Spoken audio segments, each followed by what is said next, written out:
Bom, agora vamos falar sobre dislexia. Eu estou recebendo aqui a fonoaudióloga Guiomar Albuquerque, obrigada pela sua presença. E também o psicopedagogo José Eugênio Fernandes, obrigada por terem vindo. E, bom, para a gente explicar basicamente, né, o que é a dislexia? A dislexia é um transtorno de leitura, especificamente, mas é uma condição, né, que a criança nasce com essa predisposição a desenvolver a leitura com dificuldades. Então, desde a alfabetização, ela começa a apresentar dificuldades de leitura e ela precisa de intervenções e de apoios para que ela desenvolva a leitura com mais facilidade.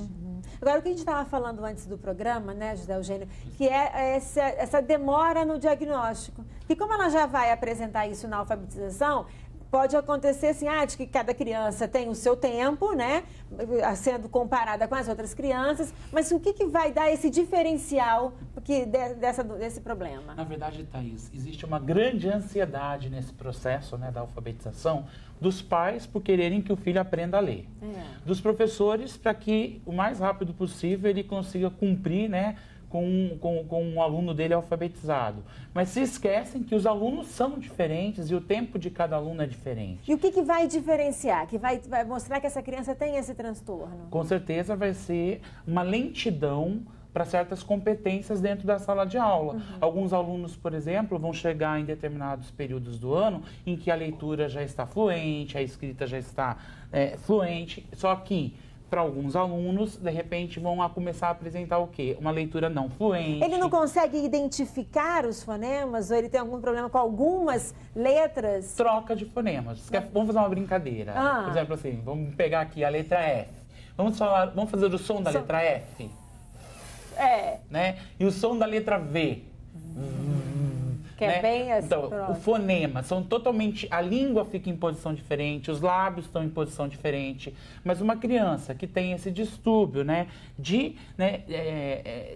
da escrita, da leitura, ela vai ter essa dificuldade de conseguir encaixar a questão do fonema, da leitura e da escrita.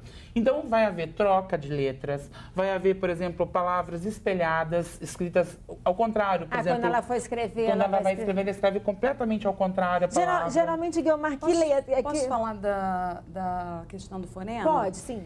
A dislexia, ela é especificamente linguística. Então, a dificuldade é de lidar justamente com o sistema fonológico da língua. Então, ela não tem essa percepção da sonoridade, né? De que um fonema tem... A prega vocal vibra e no outro a prega vocal não vibra. Dá para exemplificar? O F e o V. Né? A posição dos órgãos articulatórios, né, da língua, do dente, do lábio, é exatamente igual nesses dois sons. Se ela tiver que falar faca... Vaca, a parte oral, a língua oral, é completamente normal.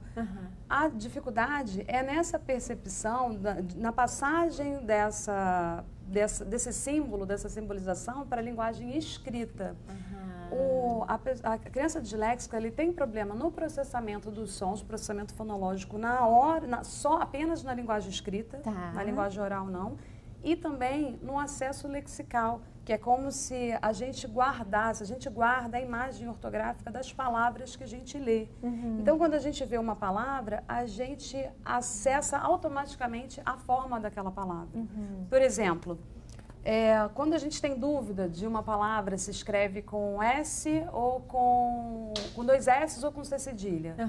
Aí a gente faz o quê? Que a gente vai e escreve a palavra e fala assim, acho que é assim, né? Melhor. Esse acho que é assim é porque a gente já armazenou a imagem daquela palavra no nosso cérebro, por causa da nosso leitura, vocabulário ortográfico, por causa da leitura.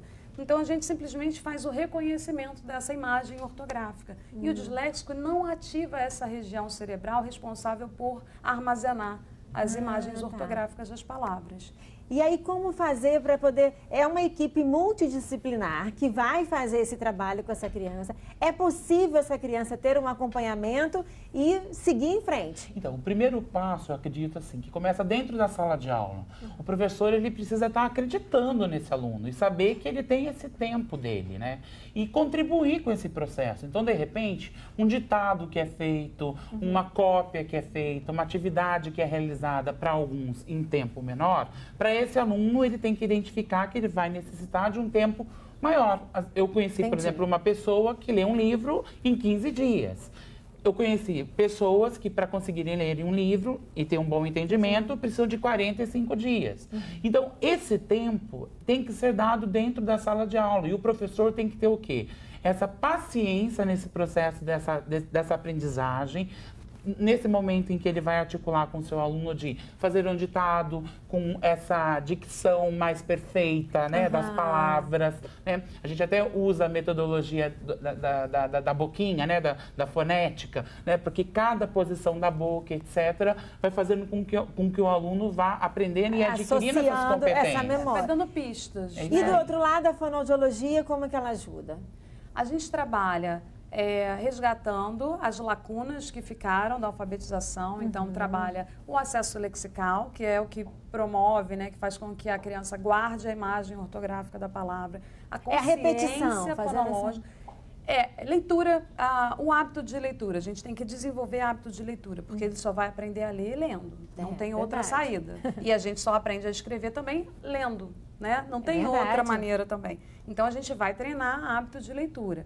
Treina também fixação ortográfica, né, o acesso lexical, processamento fonológico, a gente tem que treinar sempre. Então, treina com consciência fonológica, que é a habilidade de a gente perceber que a fala é segmentada.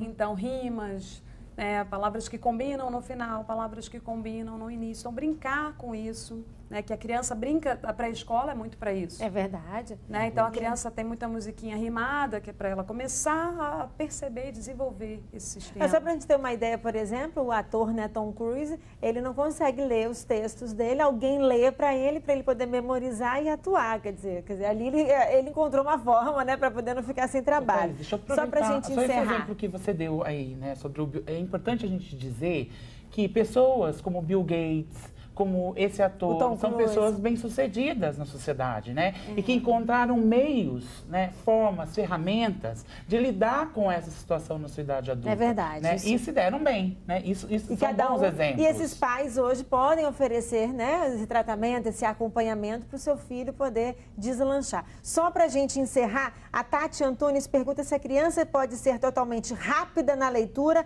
e ter dificuldade apenas na escrita, se isso também pode ser dislexia.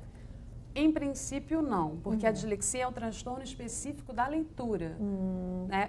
Pode acometer a escrita secundariamente, mas se ela tem uma leitura normal, tem uma leitura ótima e tem só a escrita com dificuldade, em princípio, a gente já não é dislexia. Poderia dizer que não. É buscar outra ajuda para poder buscar o diagnóstico, né? Sim. Eugênio, obrigada por ter vindo, tá? Guilmar, foi um prazer também recebê-los. Obrigada pela presença hoje aqui no programa.